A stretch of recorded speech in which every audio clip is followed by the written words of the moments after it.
Bismillahir Rahmanir Rahim.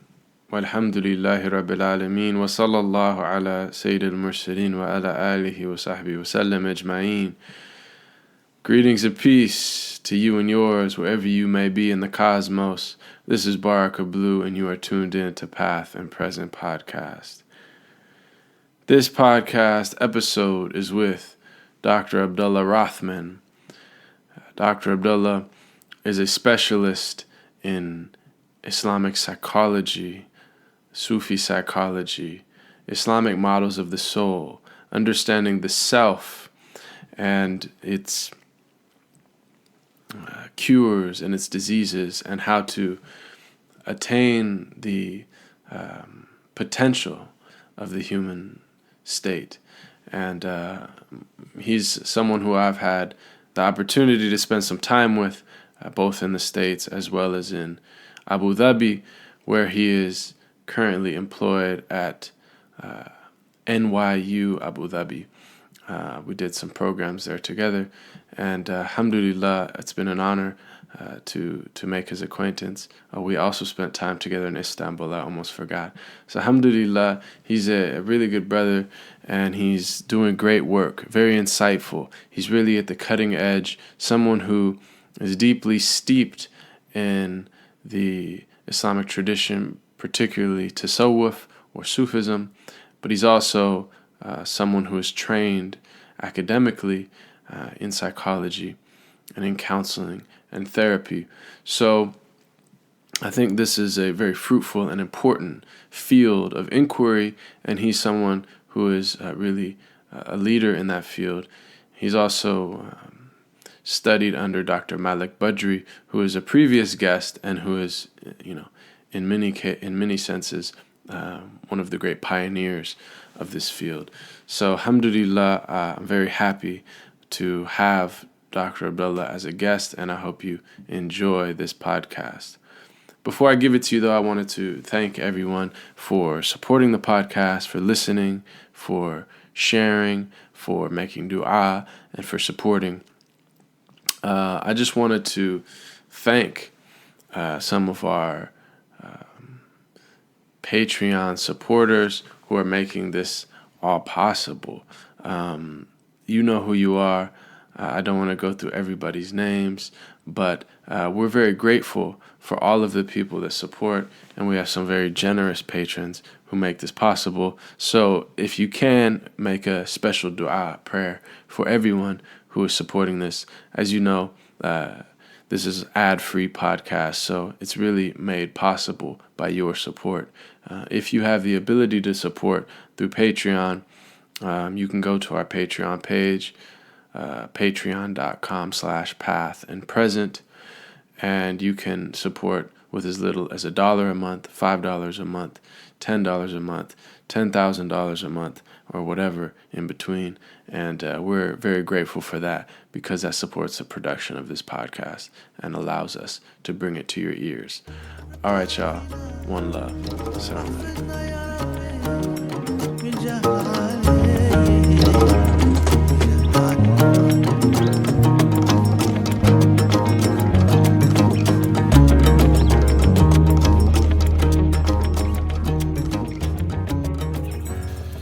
MashaAllah. So, alhamdulillah, you just showed me the diagram of the soul, the physical diagram of the soul. So in that paper, what is the main thesis, or what is the main question you're asking or trying to answer? At a really fundamental level, what is the foundation from an Islamic paradigm of how we understand the psychology of the human being? So, and that comes down to like the structure of the soul, because from an Islamic perspective, the human being at the core is a soul in a body. And so it's about understanding the aspects of what makes up the soul and how it interacts with what we have come to understand as like the mind and the psyche. Yeah, so essentially, I mean, the most fundamental question in the sense, like, what is the human being? Right. And and it's interesting because, yeah, this is a profound question, and it gets to the heart of everything. And when we talk about psychology in a Western sense, I mean, psychology literally from psyche, the Greek for soul, study of the soul. But of course, the concept of soul for modern kind of materialist science is untenable. Yeah. Or at least, because it's immeasurable in a certain sense, or we're not able to detect it with our instruments. And although there's a lot of debate, I'm really interested in this conversation of like philosophy of mind and consciousness. It's a really interesting field. Yeah. Especially because scientists realize that this is really okay, we can like map the stars and go to the moon and Mars soon, and all these neurons and quarks, and get to this subatomic particles and all these things, but yet we don't really at all understand what this tool that we're using to understand all of that is. Yeah. Like, it is all observed through the mind, or through the witness of the human consciousness. But what that is exactly, or how that arises, is they're not able to pin it down, so to speak. And, is it just purely generated by the brain's neurons and quarks firing, or is it, is the brain a receiver for consciousness, right? These type of things.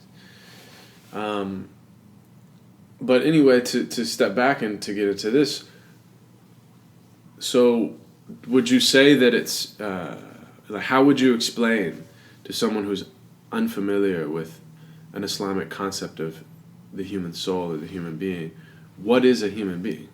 How would you explain that? I mean, even just going back to what you're saying about how people are, it's such a mystery. People are trying to figure out everything else in the world, and down to these levels of atoms, and yet we don't understand our fundamental nature. I think at the heart of that is our essential predicament as human beings, is that we're in perceived separation from the source of creation. And so we are in these individual units in our being, and so we start to, our whole perception of our experience becomes fragmented. Everything is seen in terms of like, I'm here, you're there, this duality or this binary. And so our whole exploration of the world is about, us experiencing the other, and us analyzing the other and making sense of the other, or the thing that's outside from us. And so I think from an Islamic paradigm, which is very much a spiritual reality, is seeing that our existence here in this world is positioned and posited in order for us to see the unity in all of that duality and separation. And so in terms of like understanding what the human being is, underlying that is understanding that the human being is comes from that oneness, and still has access to that oneness. And so health and wholeness is about this being integral, this integration of this, all these parts, to access this consciousness of Tawheed, which is oneness. Yeah, and so, because there's a lot of talk about duality, non-duality, and we're all essentially from the one, and at the center of our being is oneness. Yeah. But yet, at the same time, we're clearly composite beings, right? And across time and space, there's really interesting ways, but also very similar ways of articulating this. So the Buddha said that there's an elephant and a rider within each one of us. So the elephant is like that kind of untamed, wild, almost like bestial nature, and the rider is, of course, like more like the mind, the consciousness, the will, the intention, and the goal, of course, of of meditation and of the disciplines that he taught was to tame the elephant, because a rider can't physically overpower the elephant, but it can, through discipline, through consistency, through work, tame that. And Plato and the Greek philosophers has a very similar, analogy. Plato said that just a different animal. Exactly. Horse. Within us is a charioteer and a rider. Yeah. So riding the horse, and the exact same concept. And you also find it in our tradition. I'm sure you could mention other places, but Maulana Rumi talks about that in each person is a Jesus, the ruh, riding the donkey, the nafs al-amara bisu, that lower self. And so again, it's this concept that there's this higher self, this profound reality to the human being, but it's kind of in potentia, because if we don't discipline this other aspect of ourself, it can overshadow us, right? And so maybe we can introduce some of the terms, and from what I know, reading through Imam al-Ghazali and other Sufi writers particularly, there's terms that are talked about. There's the qalb, which is the heart, the ruh, which is usually translated as the spirit.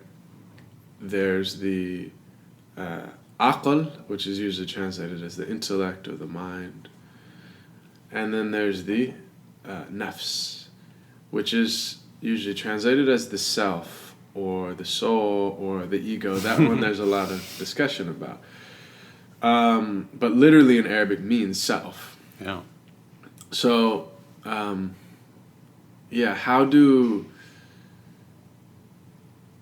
how would you kind of make sense of this? I mean, is it right to say that the human being is a composite, that we have these conflicting almost or competing natures within us?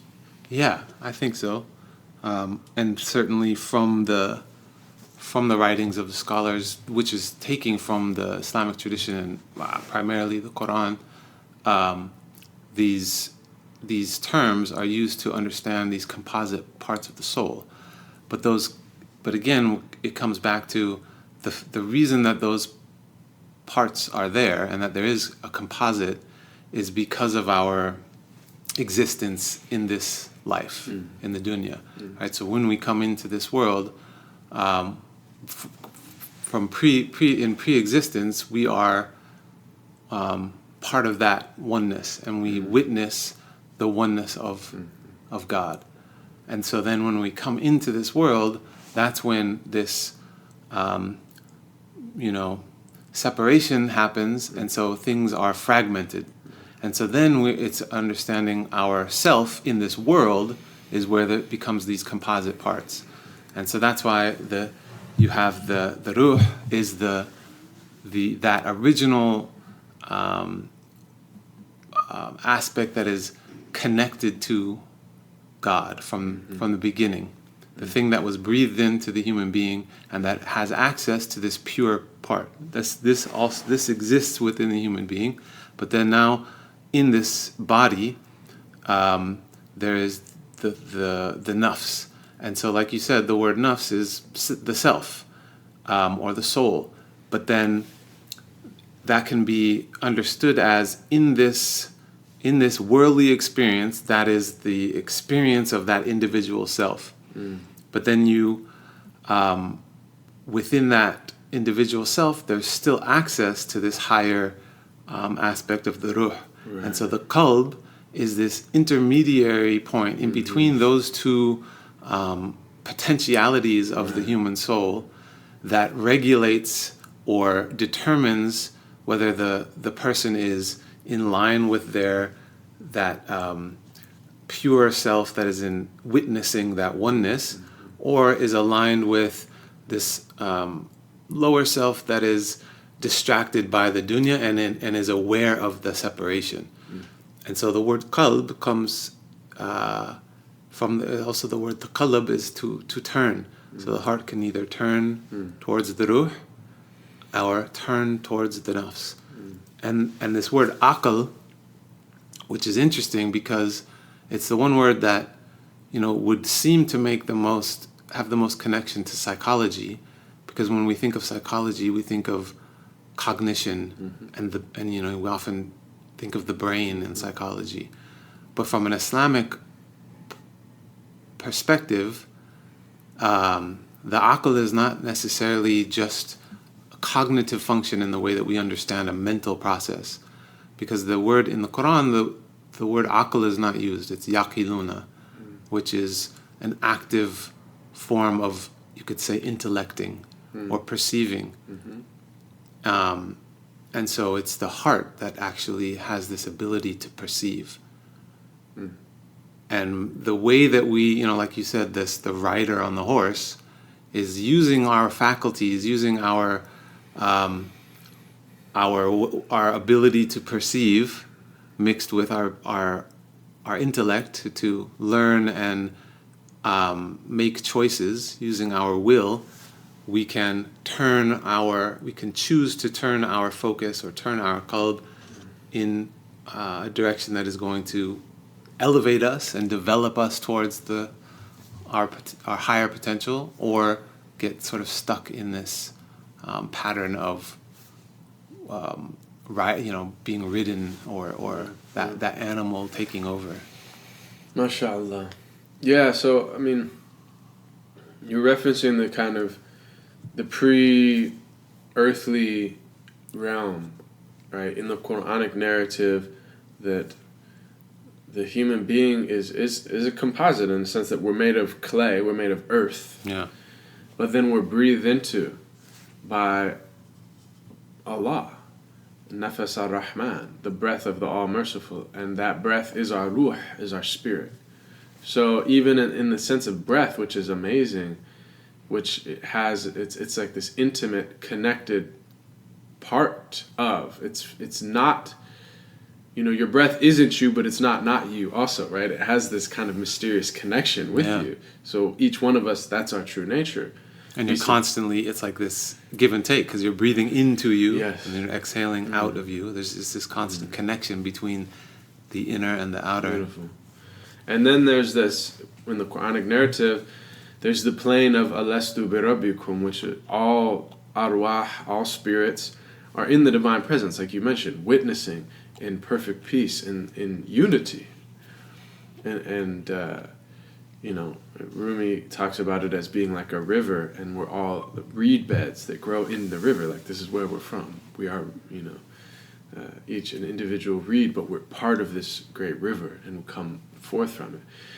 But then in the Quranic narrative, Allah says to each soul that will ever come into this realm, Alastu bi Rabbikum, am I not your Rabb, your Lord, or the one who brings through the stages of maturation? And according to the Quran, each human being that was, is, or will be, said in that moment, Bala shahidna, yes, we bear witness, and affirmed that. And that this was, in a sense, the kind of, again, like this meta-historical moment in which it was signaling that we're going to be taken out of this realm. Yeah. And we're going to essentially be forgetful of that nature, of that unity, of that union. And that this is the new stage, and this is essentially the realm of test. So for Muslims, understanding the nature of the world, this is it. Yeah. We're taken out of the riverbed of unity, and we're brought onto land. As Rumi says, we're carved, and that's why he says the reed flute, listen to the reed as it tells a tale, because the reed flute is cut from the riverbed and is carved into, but then it's given breath, it's given the ruh, it's given nafas. And so then, and interesting, nafas, breath, is so close to nafs. nafs, but it's giving breath, and then it starts to cry, right? The reed is a beautiful instrument, but it's also sad, it's melancholy, it sounds like it's weeping.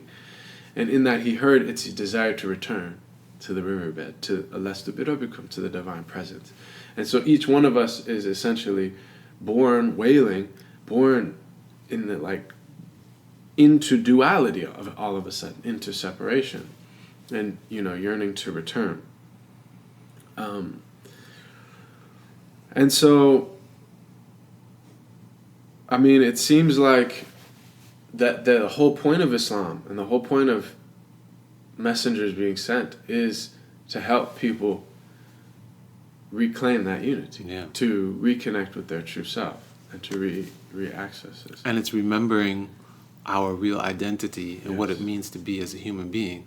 Because part of that, when we had that witnessing, when we said Bala Shahidna, we're saying I'm witnessing what? I'm witnessing Allah, but that the I that's witnessing it is witnessing essentially your dependence on Allah, our slavehood essentially to Allah subhanahu wa ta'ala.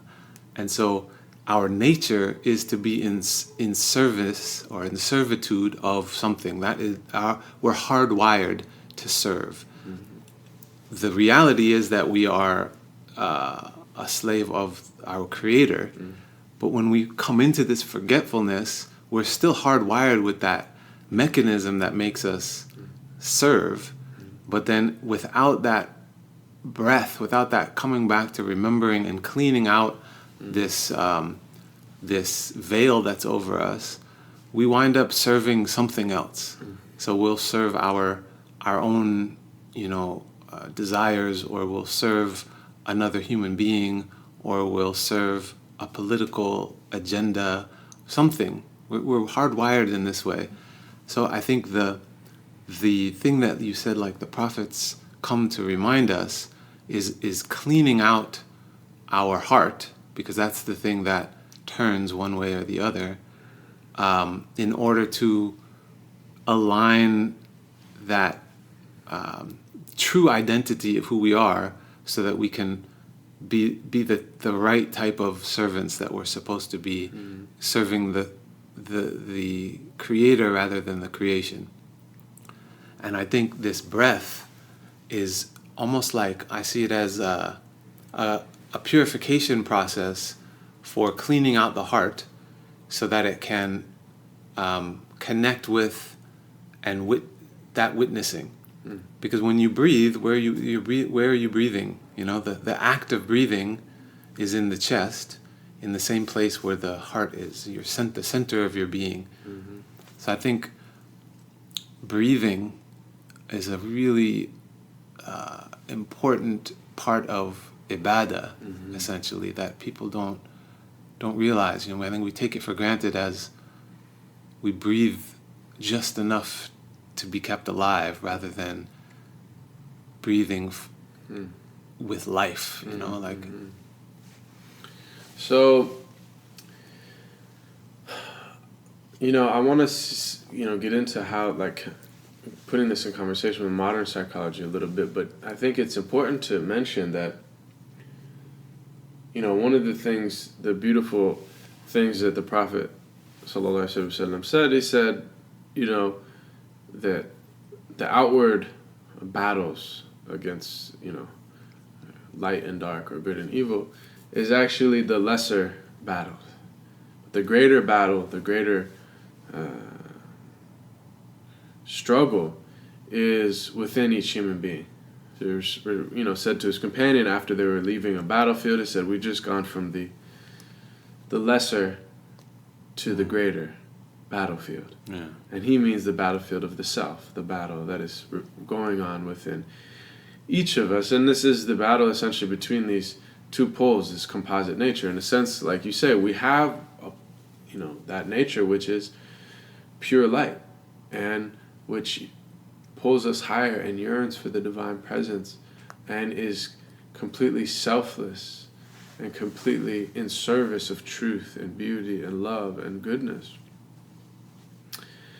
You know, that is the Jesus. But we also have the dumb ass. We all have that part of us which is selfish, egotistical, wants to be praised, wants to receive things at the expense of others. Who cares about, you know? And sometimes we extend it, okay, my family or my tribe or my race or my religion, but ultimately it's this othering and the separation and feeling separate, ultimately. And, you know, I mean, in a sense, the whole spiritual path is about disciplining oneself to go towards the light. I mean, you hear about the proverb, this is a Native American proverb, that there's a wolf of light and a wolf of darkness fighting within each one of us. And then they ask, well, which one wins? The one you feed more. Yeah. If you feed the light, if you do good, then you becomes more your nature. It starts to predominate. But if you do, you know, that which is other than that, then that starts to predominate as well. So, and I think we should also bring in that when we say the nafs, you know, often in shorthand, we talk about the nafs, oh, that's my nafs, mean your kind of lower self. But the reality of the nafs is that there's many levels of the nafs, right?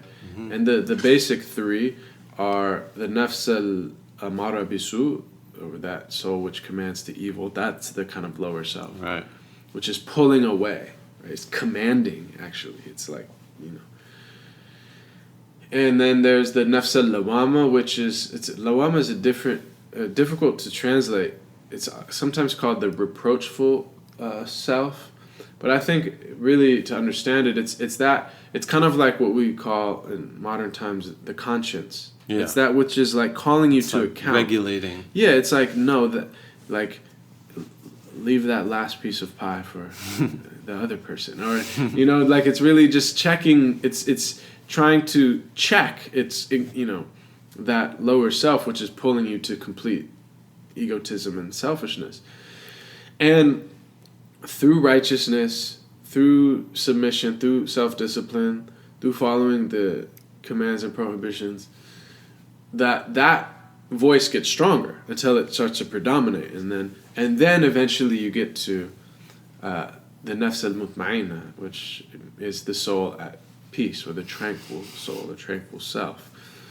And that is essentially when the battle is won, so to speak. When that lower pull is gone, or at least it's so weakened that it doesn't have strength to you know, lead you astray. And you know, we find this in the tradition of the Prophet ﷺ. He said that each person has a shaitan, has like a demon, essentially, that a force that is pulling them away from light. And they said, even you, Ya Rasulullah, even you, O Messenger of God? And he said, yes, even me. But mine has submitted. Mine has become Muslim. Literally. The mutma'inna, right? So this is that state where you and, you know, alhamdulillah, you meet people that are really at peace. They're really tranquil. I like what Michael Sujik, we had on previously, said. He said that awliya are those that, the saints are those that have no skin in the game. Right? They're not trying to lose. They're not trying to jockey for their own position. You know, like everyone, even, oh, what about me? And, well, here I am. And, you know, there's no personal agenda. Right. It's purely for the greater good. Right. And there are people that attain that, and it's not easy. In our better moments, we all like to think of ourselves like that, but until you've really done the work to overcome that self, that lower self, you know, we get weak, and you get overcome. So, I think the question is, you know, the confusion can often be, what is that work? What is that work that needs to be done to clean the heart in order to achieve that? And I think this is sometimes where this dichotomy comes into play between religion and psychology, in that oftentimes people think of religion as things you're supposed to do and things you're not supposed to do. And so, you know, doing the work of jihad an-nafs is refraining from the things that you're not supposed to do and doing the things you're supposed to do. And that's true to a degree. I mean, that is there. But then that is like one level of that work. Because that is about disciplining oftentimes your actions and the choices that you make that are, I think, more obvious.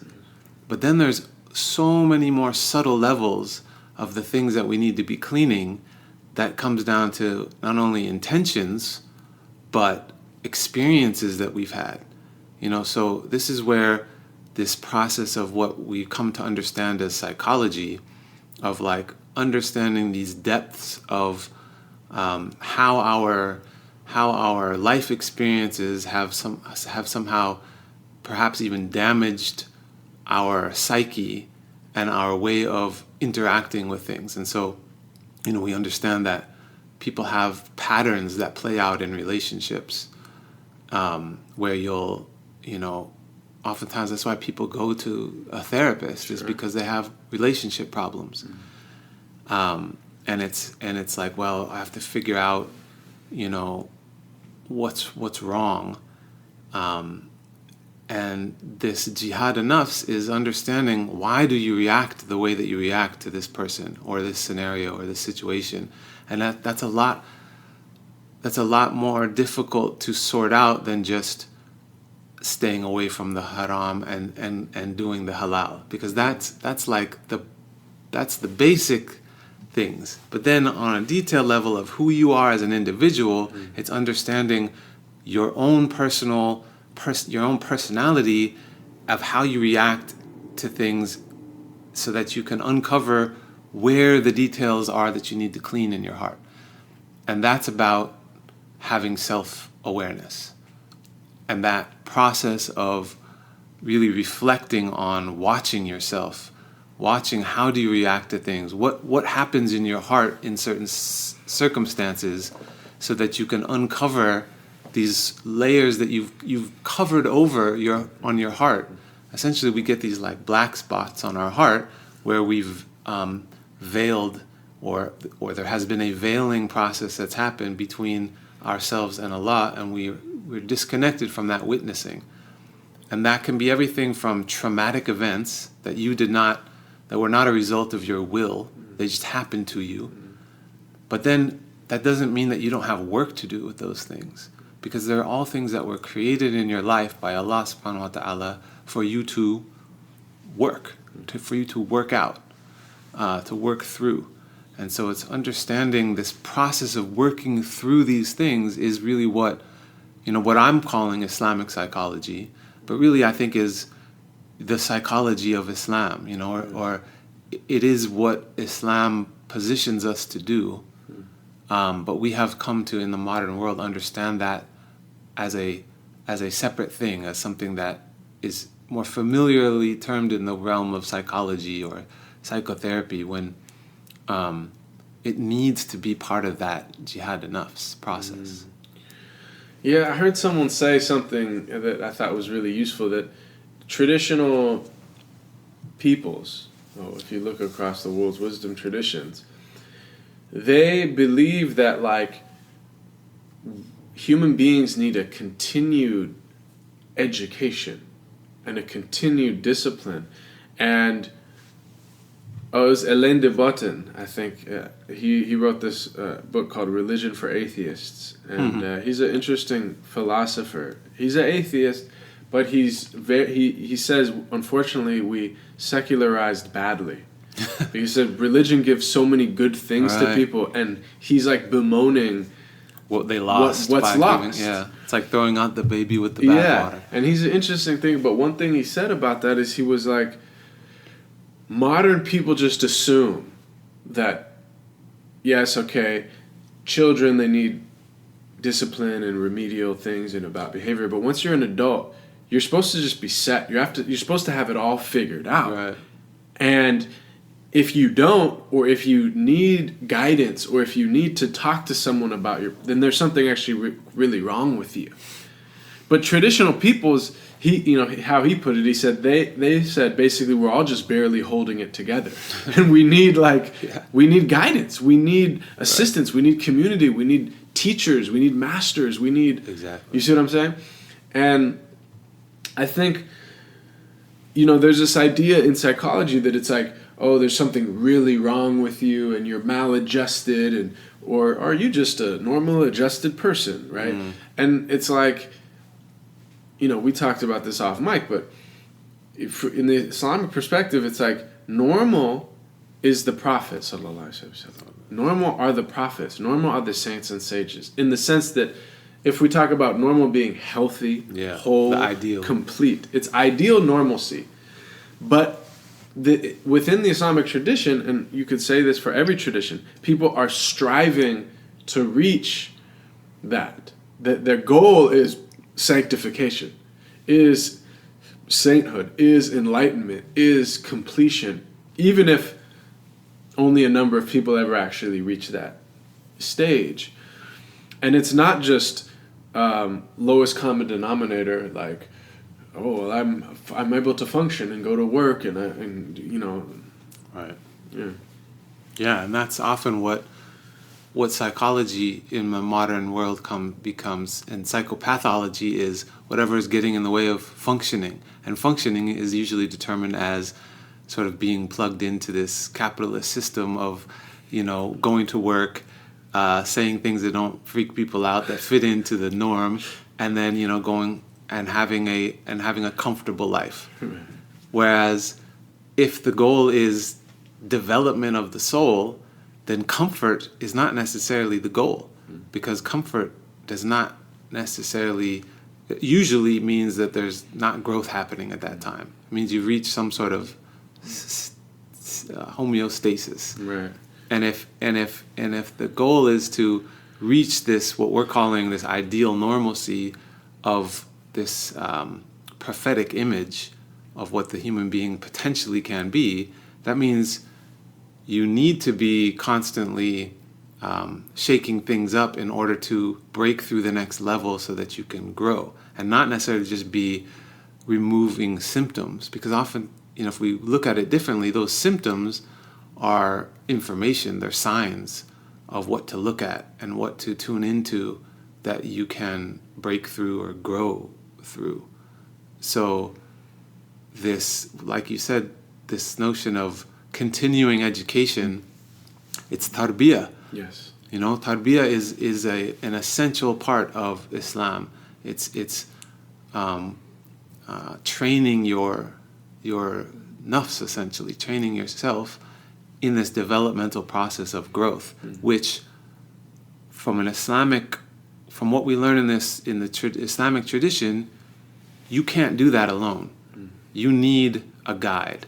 And this is why we have the Prophet ﷺ. This is the blessing of the Prophet in the form of a human being, is that this is somebody to follow. This is somebody to show us how we're supposed to, what we're supposed to emulate. And then but that's not enough, because we still need relationships with people that emulate the Prophet ﷺ, right? And so it's about having relationships with teachers, and that's going to be at different levels, because what does that other person do? It reflects to you what you need to work on. It's like having a mirror that can show you what's the next thing that you need to work through so that you don't stay comfortable. Yeah, and I think we should, we haven't said it outright, but I think it's, and the reason unfortunately, I think a lot of these issues are compounded by the fact that in the modern world, for various reasons, and we had a podcast recently with Rory Dixon, who's a specialist on Sufism, particularly contemporary Sufism, called Sufism Contested. And we talked about how Sufism is contested in the modern world. It's contested within Islam, and it's contested outside of Islam, within the West. And there's a lot of different understandings of it and definitions of it. And because of kind of people can go check out that podcast if they want to hear more in depth. But the short story of it is because of kind of more modern reformist movements that reject Sufism as an integral part of Islam, there's a lot of baggage, or that word is very weighted for a lot of people, a lot of Muslims, and a lot of people within Islam or outside of Islam associate Sufism, or when they think of it, they think, oh, what, like poetry or whirling or dance or some kind of chanting. But the reality, what I'm getting at is the reality of Sufism, always, tasawwuf, was primarily a science. Yes. And how it was understood by Muslims, I mean, there was literally, until the last 200 years, there was not a single Muslim that would have understood if you said Sufism isn't an integral part of Islam. Yeah. There were debates about certain practices, right? This dance or this, but there was no one saying, oh, this is all. And the essence of Sufism always was really understanding the self, understanding the tarbiyah, the way to transform the self. If the Sharia is dealing with the outward acts and the limbs and how to behave outwardly, and aqidah or kalam is dealing with how to properly understand iman and the nature of existence and philosophy and theology, essentially.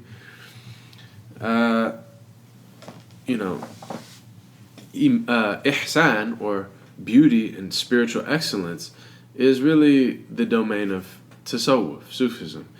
And so, in a sense, I mean, to oversimplify, we could really say that Sufism is Islamic psychology, largely, at its heart. Because it is the science of understanding how to go from an ego, dominated, selfish person, and to progress through the stages to enlightenment, to true true awakening, to true selflessness and awakening, and true prophetic character and realization inwardly. So I'm curious about what you might have to say about that, and also,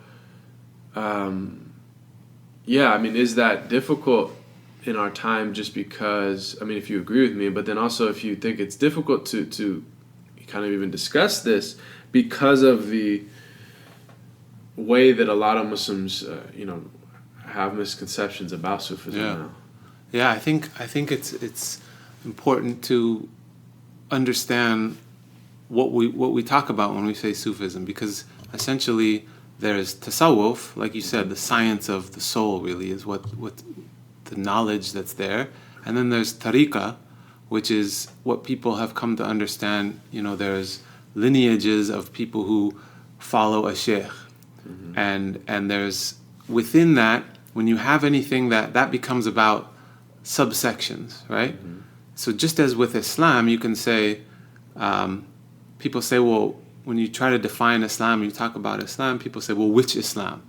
And what they mean by that is there's all these different interpretations of what this means and what that means. And that's essentially about what people have done with Islam and how they have practiced it and how they have compartmentalized it and what it becomes. And then it becomes back into these factions of almost like tribalism. And that's about what people do with the knowledge.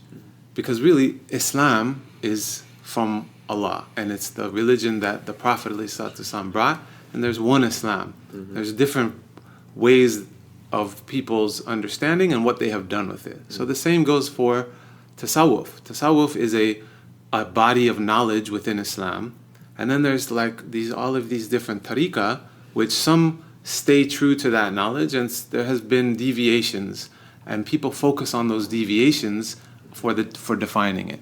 So I think it's important to separate that out. So then when we're talking about tasawwuf, as in this branch of knowledge of an in-depth study of the soul and what that means for tarbiyah, really, for the development of the soul, then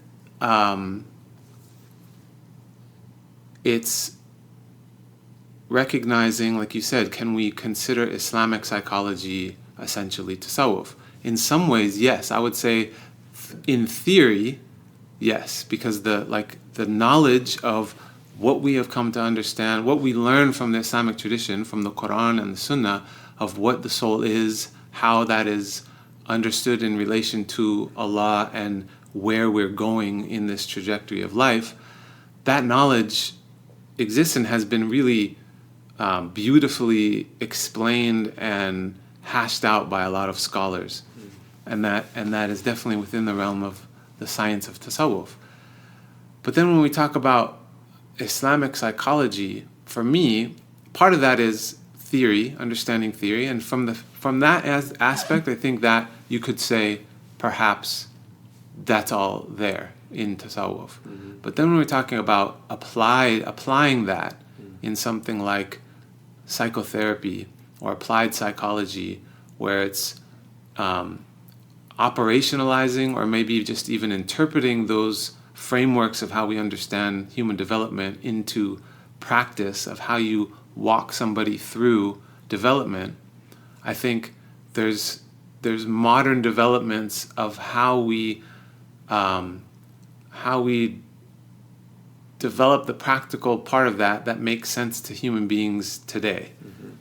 That we can integrate a lot of modern psychology in that process, and the reason why we need to do that is because traditionally, long time ago, when this was more integrated into Islamic societies, you would go to a sheikh, and a sheikh would have an understanding of that process of tarbiyah, and there's an avenue to access people like this to help you navigate these things. But now, because of all of the globalization, and people live in communities that are separate, and the fact that we've lost a lot of these wise ones that can really guide us in these ways, we are at a point where people don't have access to those guides.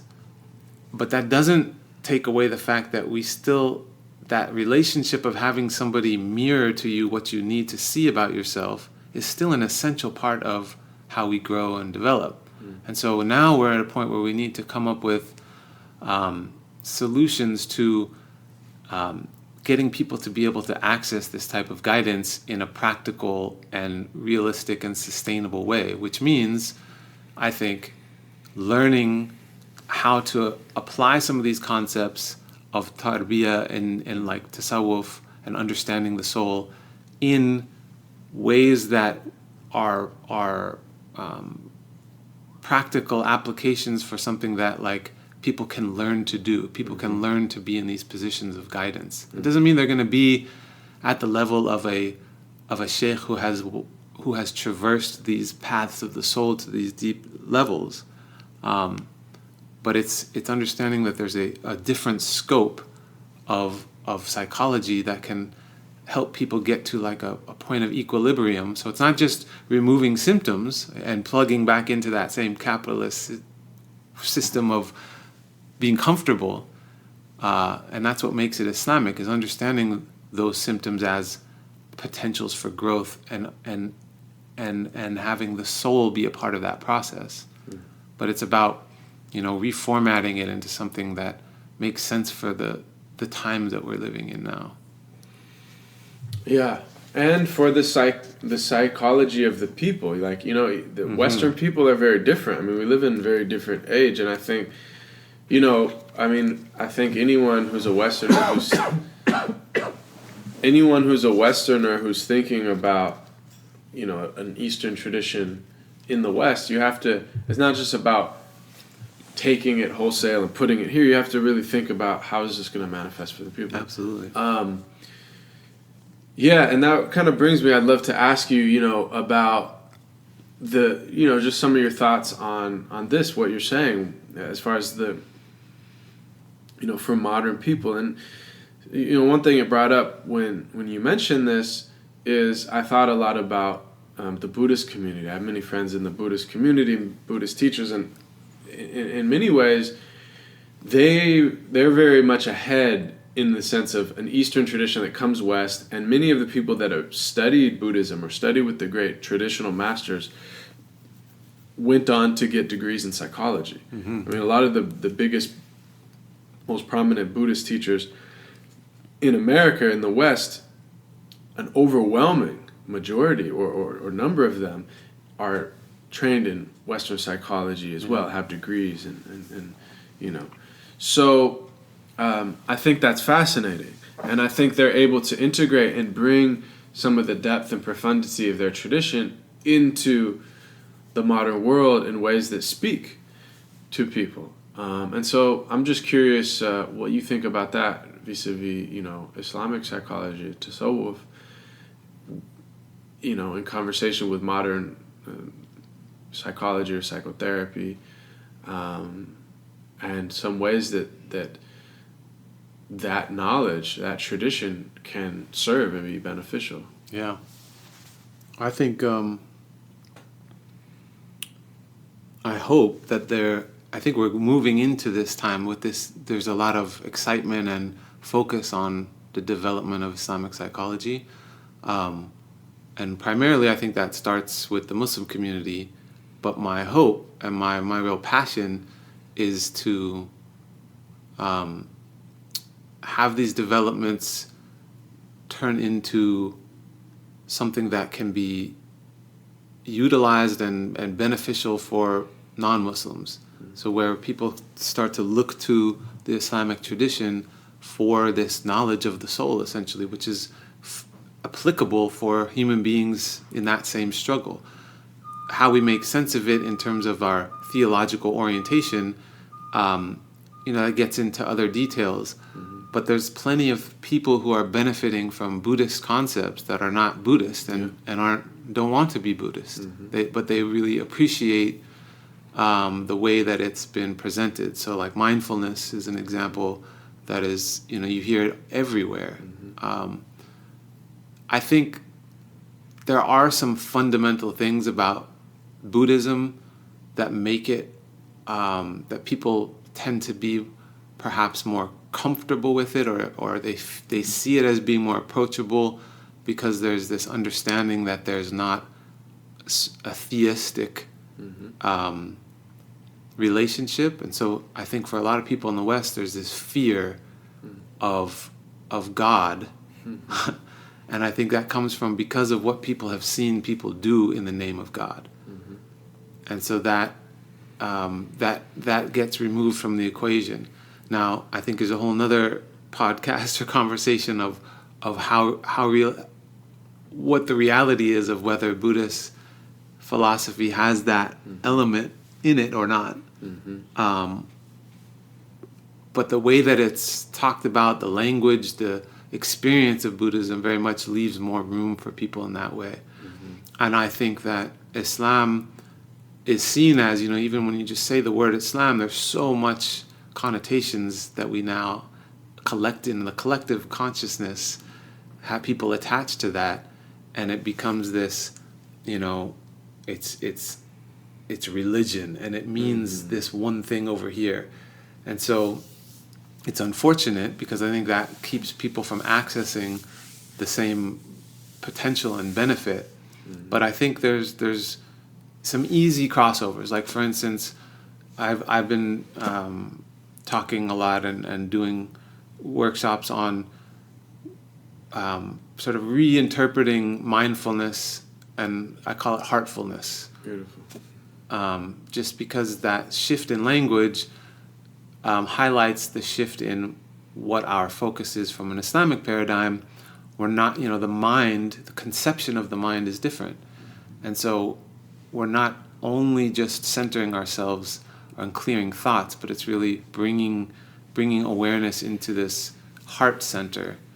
And then I think there's a lot that can be offered from this Islamic paradigm that people can appreciate and utilize in psychology, regardless of whether they're Muslim or not. Yeah, I love that, and I love that idea of heartfulness. And I think, we live in a time in which people are increasingly depressed, feeling alone. Ironically, we're all connected, but we're more isolated than ever. and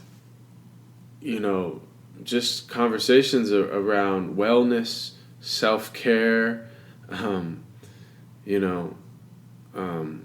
There's less stigma now, I think, for people to like speak to a therapist or a counselor. And people are starting to really understand that, like, the human being needs to be cared for. Like, you have to take care of yourself in a sense, and you have to, in the same way that you would care for anything else, you would care for your car. You have to, like, maintenance, maintain it. Exactly. That there has to be a maintenance of the soul, and you're not just like, all right, I'm an adult, I should be fine, I can go or whatever, and not really. And I agree with you totally that the Buddhists have done a great job. Like, people can come to a meditation, come to mindfulness, and it's not about necessarily your theological commitments or what have you. It's really just about, this works. Yeah.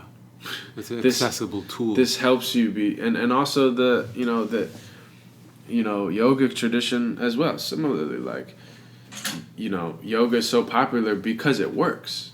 You don't need to necessarily like ascribe to all the tenets of Hinduism necessarily to like get benefit from this. Right.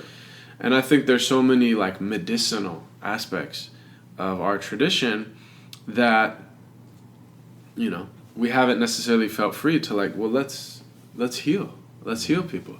And like you say, if people are caught up on the word Islam, then let's not even use it. If people are caught up on the word Sufism, let's not even use it. Like, it's medicine. Who cares what bottle it's in? Yeah, if it works, that's what's important. Exactly. Yeah. And I think hopefully we can get over the terms too, and we can be more people of a little bit of depth and be like, okay, but I'm not just gonna like say, oh, you said Islam, I'm out, or oh, you said Sufism, I'm out. But it's like, what are you actually saying? Mm-hmm. What are you getting at here? What are you, how can I understand beyond the box categories? Yeah. And understand that. And I think these things are so important because they really get down to the heart or the soul of the human condition. Which is why I like psychology. For my relationship to psychology has always been that it's this accepted field that to me is the closest thing to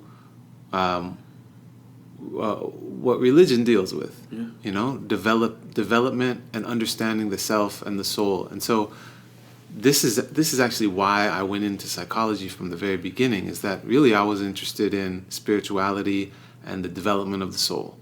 Mm-hmm. And I was like, well, how can I have a career in that? Mm-hmm. And psychology was the only thing that's closest related. It's something that you can talk about these things in the open and not have to be affiliated with some theological perspective or be thought of as, outside of the realm of what's acceptable.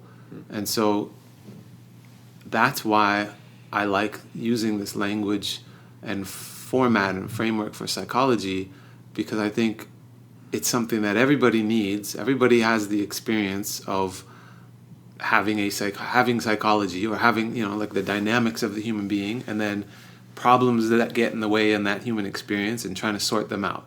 That's something that whether you're Hindu, Buddhist, atheist, you're going to have that experience. And so I think I'm hoping that we can get to more conversations about, just sort of globally of like healing and health and development from the perspective of human beings as the identity of a soul, that where we don't get so stuck on the theology. To me, the theology, I became Muslim through psychology. Mm-hmm. It was because I was looking for this science of the soul, mm-hmm. and this just made perfect sense to me. It all lined up to the point where, like, not only is this the psychology that I was looking for, this is the whole framework. And so my understanding of the religion is more about a framework for advancing the psychological development than it is because I think that that's what you're supposed to do. Yeah, and I mean the idea that if somebody studies legal theory, or if they study kalam, if they study like, you know, theology, or any other number of things, that they're necessarily going to, that somehow by default makes them able to like counsel you on your individual life and spiritual growth, is hilarious. Like, we would never go to a lawyer and be like, you're a lawyer, right? You studied law for years and years, so can you please tell me how I can get along better with my spouse? Well, let me go to the law books. Like, it's absurd. Yeah.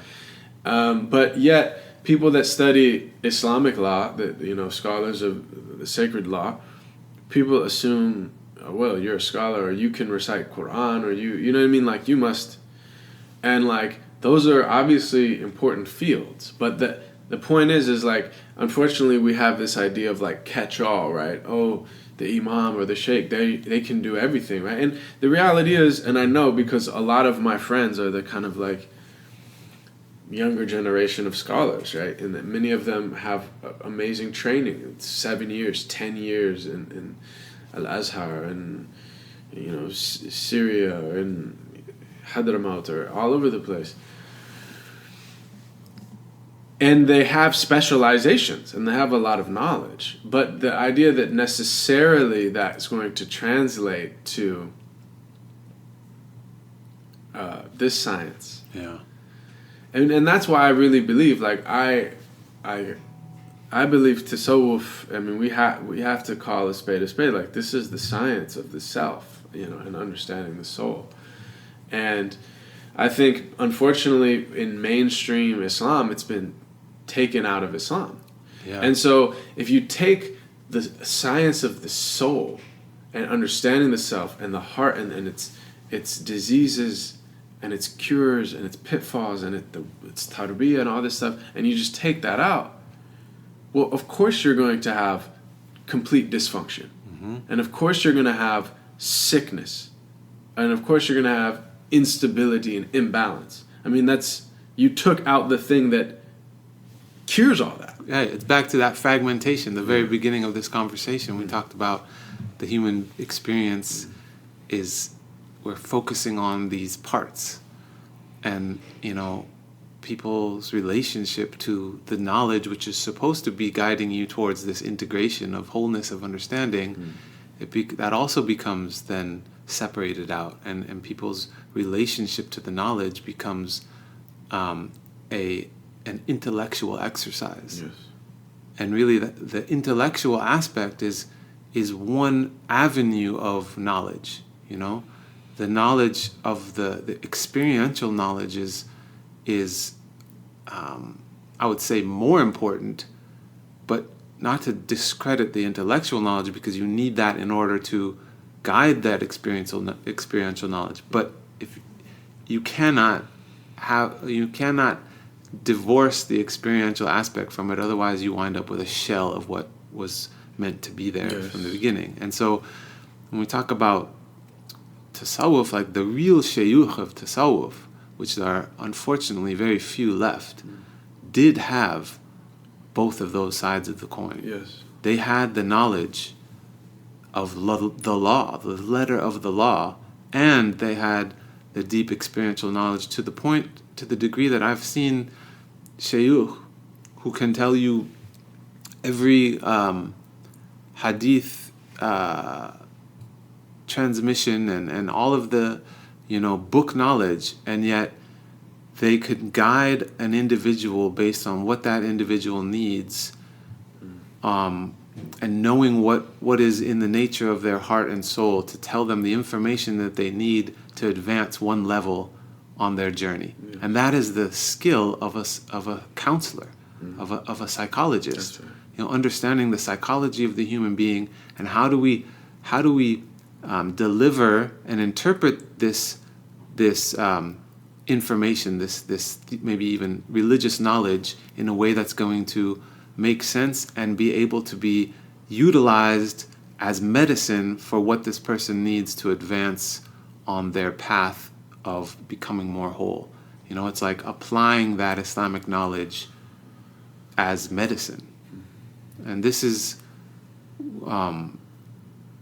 what we need to somehow try to preserve, even if it means, like you're saying, all working together as a team, where we have people who have different specialists. Maybe it's not realistic to have these people that are all that where it's all in one person. You know, maybe that time is passing, and then we need like interdisciplinary treatment teams to understand all of this.